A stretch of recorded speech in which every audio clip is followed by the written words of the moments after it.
सोचो, आज वो बलिदान ना हुए होते तो हम अपने ही देश। आज हम खुली हवा में सांस ले रहे हैं, अपने सपनों को स्वीकार कर रहे हैं, तो ये हमें यूं ही नहीं मिली। इसके पीछे हजारों लाखों सैनिकों ने अपनी जान दी, तब जाके हमें आज़ादी प्राप्त हुई। 15 अगस्त सन 1947 आज ही के दिन भारत ने 200 साल की गुलामी की जंजीरों को तोड़ा और खुद को आज़ाद किया। यह आज़ादी हमें यूं ही नहीं मिली, इसके पीछे लाखों लोगों ने अपनी जान कुर्बान की। इसके लिए किसी ने फांसी का फंदा चुना, तो किसी ने अपनी छाती पे गोलियां खाई, तो किसी ने अपने घर और परिवार छोड़े, ताकि उनकी आने वाली पीढ़ियां इन गुलामी का चेहरा ना देख पाए। सन 1600 में एक अंग्रेजी कंपनी जिसका नाम ईस्ट इंडिया कंपनी था, भारत केवल व्यापार करने के लिए आई और हमने उसका स्वागत बहुत जोरों शोरों से किया, अपने मेहमानों की तरह किया। पर हमें क्या पता था वह मेहमान हमारे साथ विश्वासघात करेंगे। भारत को पहला धोखा। सन 1754 बैटल ऑफ प्लासी। बंगाल के नवाब सिराज उद दौला ने रॉबर्ट क्लेवर के खिलाफ लड़ाई लड़ी और उनके अपने ही मीर जाफर ने विश्वासघात किया और बंगाल को अंग्रेजों के हाथ में सौंप दिया। सन 1964 बैटल ऑफ बक्सर।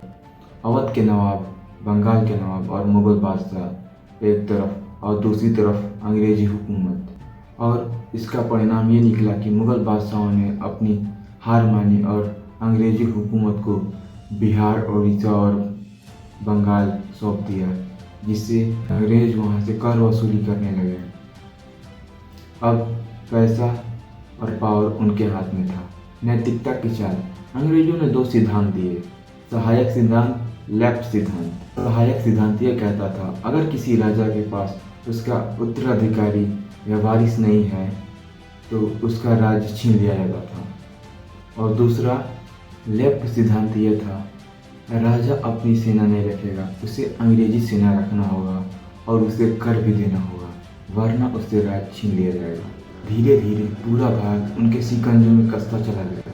सन 1857 पहली क्रांति। रानी लक्ष्मीबाई, बहादुर शाह जफर और नाना साहब ने मिलकर इस लड़ाई को लड़ा था। यह लड़ाई केवल तलवारों की नहीं थी, यह लड़ाई हमारे स्वाभिमान की थी, हमारी नैतिकता की थी, हमारी स्वतंत्रता की थी। इस लड़ाई में खून की नदियां बह गई पर स्वतंत्रता हाथ ना लगा। पर हमारे वीर चुके नहीं, डटे रहे, मरते रहे। और जो देश पहले विश्व गुरु हुआ करता था, सन 1858 में संपूर्ण देश ब्रिटेन क्राउन के अधीन हो गया। अंग्रेजों का असली चेहरा। उन्होंने रेल बनाया पर अपने संसाधन के लिए, उन्होंने कानून बनाया पर अपने फायदे के लिए। यहाँ भारत भूख से मरता था और वो लंदन में दावत किया करते थे। हमारा सोना, हमारा पैसा, हमारे खून सब चूस लिया उन्होंने, परंतु हमारे वीरों ने कभी हार नहीं मानी। और सन 1947 15 अगस्त आज ही के दिन भारत आज़ाद हुआ। हम नहीं भूलेंगे, हम नहीं भूलेंगे इसके पीछे का शहादत, महात्मा गांधी का सत्याग्रह, सुभाष चंद्र बोस का तुम मुझे खून दो मैं तुम्हें आज़ादी दूंगा। हम नहीं भूलेंगे भगत सिंह, राजगुरु, सुखदेव का बलिदान को। हम नहीं भूलेंगे उन लाखों शहीदों की कुर्बानी को। और फिर 15 अगस्त 1947 आज ही के दिन पूरे भारत में तिरंगा झंडा लहरा और हमने पूरे विश्व को कहा अब हम आज़ाद हैं। तो आपको कैसा लगा ये वीडियो कमेंट करिए और लाइक करिए और चैनल को सब्सक्राइब करिए। मिलते हैं नेक्स्ट वीडियो में, तब तक के लिए जय हिंद, जय भारत।